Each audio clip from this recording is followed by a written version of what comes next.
Welcome to the Intramural Captains Meeting. Please remember to take the quiz at the conclusion of this video.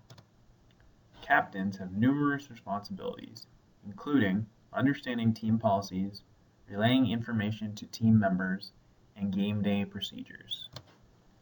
Team names that are offensive in any manner are prohibited. Team names may not contain any offensive language. The intramural office reserves the right to change any team name for any reason. Only rostered participants are eligible to play. To be added to the roster, players must accept the roster invitation from the captain, complete the online waiver, and complete the online quiz. To be eligible for playoffs, players must be listed on the roster prior to the end of the regular season. Additionally, teams may not have more than 2 sport club athletes of the same or a related sport, and teams may not have any intercollegiate or professional athletes of the same or a related sport. If your team will be unavailable during your scheduled games, we ask that you email the intramural office by 4 p.m. on game day or 4 p.m. on Friday for weekend games. Your team will be credited with a loss, but it will not be a forfeit, and thus your team will still be eligible for playoffs.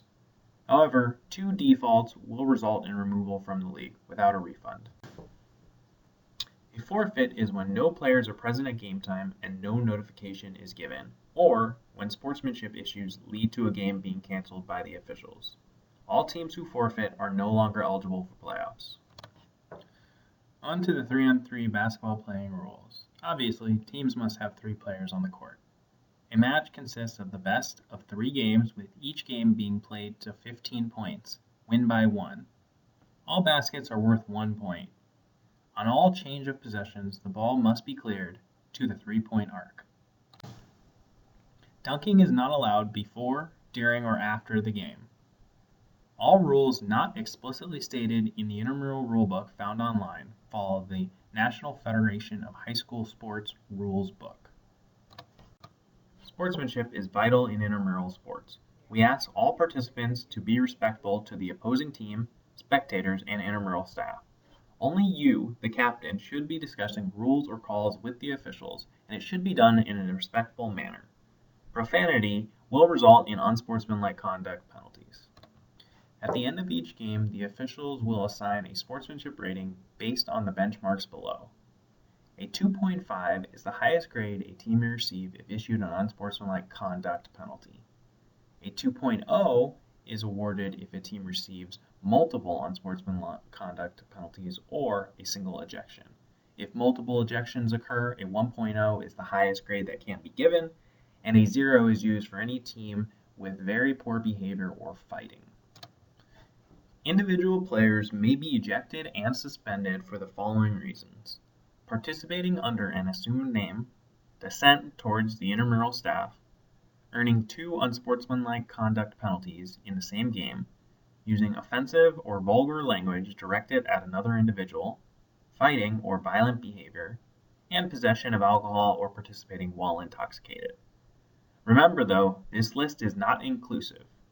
Ejected participants must meet with the intramural coordinator prior to reinstatement. Team suspensions, while rare, may occur. The intramural office reserves the right to remove or suspend teams with behavioral issues without a refund. This includes teams that receive below a 1.0 sportsmanship rating, teams with frequent behavioral issues, or teams who participate in fights or altercations. Remember the following game day procedures. Game time is forfeit time. If no players are present at game time, the game is a forfeit. If any players are present, the team is allowed 5 minutes past game time to get the minimum number of players checked in. In order to check in, all players must be on the roster and present a valid U-card or government-issued photo identification card. The most common photo ID cards are driver's licenses and passports. Your duties on site may be passed to a team member in your absence. This includes pre-game meeting with officials and signing the score sheet at the end of each game. Playoffs are offered to teams that meet the following criteria: no forfeits, a minimum sportsmanship rating of 3.0, and a minimum winning percentage of 500. Facility space may limit the number of eligible teams to be scheduled for the playoffs. And remember, the intramural office reserves the right to remove any team from the postseason for disciplinary reasons. Here in Minnesota, inclement weather can be a concern. If you are concerned with your game status, please check Twitter 30 minutes prior to your game for updates. The intramural Twitter handle is @UMNIMSports. Remember, games are rarely canceled. The intramural office is located on the second floor of the Recwell Center, suite number 278. The preferred method of communication with the intramural office is by email at imsports@umn.edu or by phone at 612-625-8094. Remember to take the quiz on IM Leagues to get credit for this meeting. Good luck this season, and we'll see you on the fields.